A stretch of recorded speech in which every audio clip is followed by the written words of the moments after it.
नमस्कार. कधी विचार केलाय की जेव्हा एखादा विद्यार्थी नवीन काही शिकायला जातो आणि मध्येच अडकतो तेव्हा आपण त्याला मदत कशी करतो? ह्याच प्रश्नाचं उत्तर आहे लेव वायगॉट्स्की यांच्या एका खूप इंटरेस्टिंग कॉन्सेप्टमध्ये, आणि ती म्हणजे स्कॅफोल्डिंग. आता CTET आणि टेट सारख्या परीक्षांमध्ये यावर प्रश्न हमखास विचारला जातो, त्यामुळे हे समजून घेणं फार महत्त्वाचं आहे. चला तर मग ही संकल्पना अगदी सोप्या भाषेत समजून घेऊया. आज आपण काय काय बघणार आहोत, तर आपण एका विद्यार्थ्याची अडचण पाहू, त्याला कसा आधार मिळतो ते बघू, शिकवण्यासाठी कोणती साधनं वापरली जातात ते समजून घेऊ, मार्गदर्शन आणि थेट उत्तर देण्यामधला फरक काय आहे ते पाहू, परीक्षेसाठी महत्त्वाचे मुद्दे लक्षात घेऊ आणि शेवटी आत्मविश्वास कसा तयार होतो हे सुद्धा जाणून घेऊ.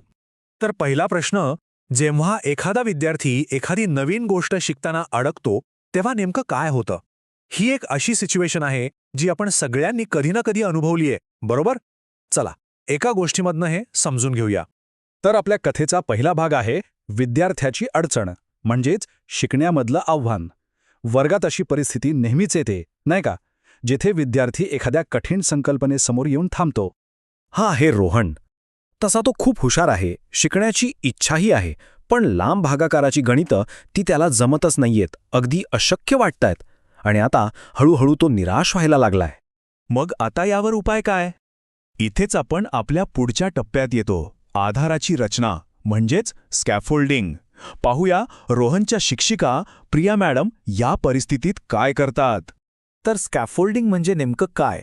अगदी सोप्या भाषेत सांगायचं तर नवीन गोष्ट शिकत असताना विद्यार्थ्याला दिलेला तात्पुरता आधार किंवा योग्य मार्गदर्शन. प्रिया मॅडम रोहनच्या या अडचणीकडे एक अपयश म्हणून नाही बघत, तर शिकण्याची एक संधी म्हणून पाहतात.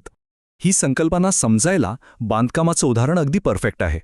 बघा, जसं एखादी इमारत बांधताना तिला तात्पुरता आधार दिला जातो आणि एकदा का इमारत स्वतःच्या पायावर उभी राहिली की तो आधार काढून टाकला जातो. बस अगदी तसंच शिक्षणामध्ये विद्यार्थ्याला तात्पुरता आधार दिला जातो. आता ही स्कॅफोल्डिंगची संकल्पना आहे ना, ती वायगॉट्स्कींच्या अजून एका महत्त्वाच्या आयडियाशी जोडलेली आहे, झोन ऑफ प्रॉक्झिमल डेव्हलपमेंट, म्हणजेच ZPD. ZPD म्हणजे काय? तर शिकण्याची अशी एक जागा, अशी एक गॅप जिथे विद्यार्थी एकटा काही करू शकत नाही, पण मदतीने नक्कीच करू शकतो.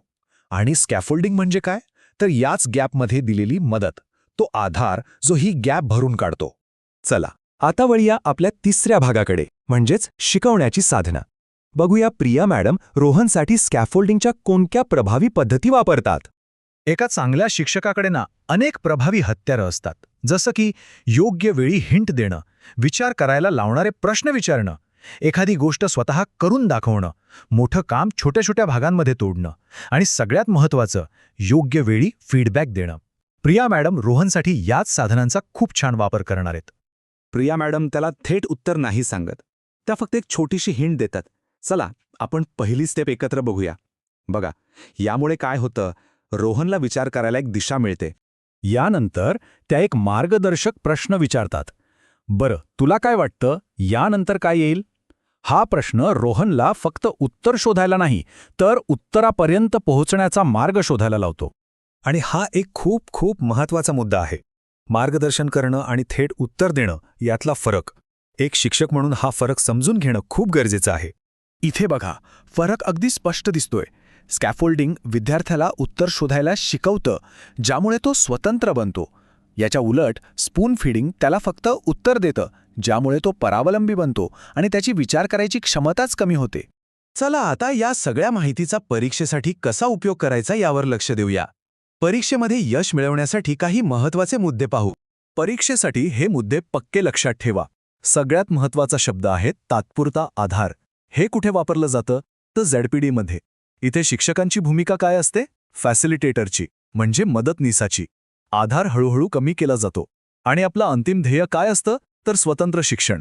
परीक्षेमध्ये असा प्रश्न नक्कीच येऊ शकतो, अशी कोणती पद्धत आहे ज्यात शिकणाऱ्यांना तात्पुरता आधार दिला जातो आणि जशी त्यांची क्षमता वाढते तसा तो आधार हळूहळू काढून घेतला जातो? आणि याचं एकच अचूक उत्तर आहे स्कॅफोल्डिंग. चला आता आपण आपल्या गोष्टीच्या शेवटच्या टप्प्यात आलो आहोत. बघूया की प्रिया मॅडमच्या मार्गदर्शनाचा आणि रोहनच्या मेहनतीचा अंतिम परिणाम काय झाला. फक्त एका विद्यार्थ्याच्या चेहऱ्यावर आलेला तो आत्मविश्वासाचा भाव, हेच चांगल्या शिकवण्याचं खरं यश असतं. प्रिया मॅडमच्या योग्य मार्गदर्शनाने रोहन शेवटी ते गणित स्वतः सोडवतो. तो फक्त गणित नाही शिकला, तर तो कसं शिकावं हे शिकला आहे. आणि हेच खऱ्या शिक्षणाचं ध्येय असतं, विद्यार्थ्याला शिकण्याची प्रक्रिया शिकवणं. लेव वायगोत्स्की यांचे खूप सुंदर वाक्य आहे, योग्य आधाराने विद्यार्थी ते सुद्धा साध्य करू शकतो जे एकेकाळी अशक्य वाटत होतं. हे वाक्य स्कॅफोल्डिंगचं सार अगदी अचूकपणे सांगतं. आणि आता हा प्रश्न तुमच्यासाठी.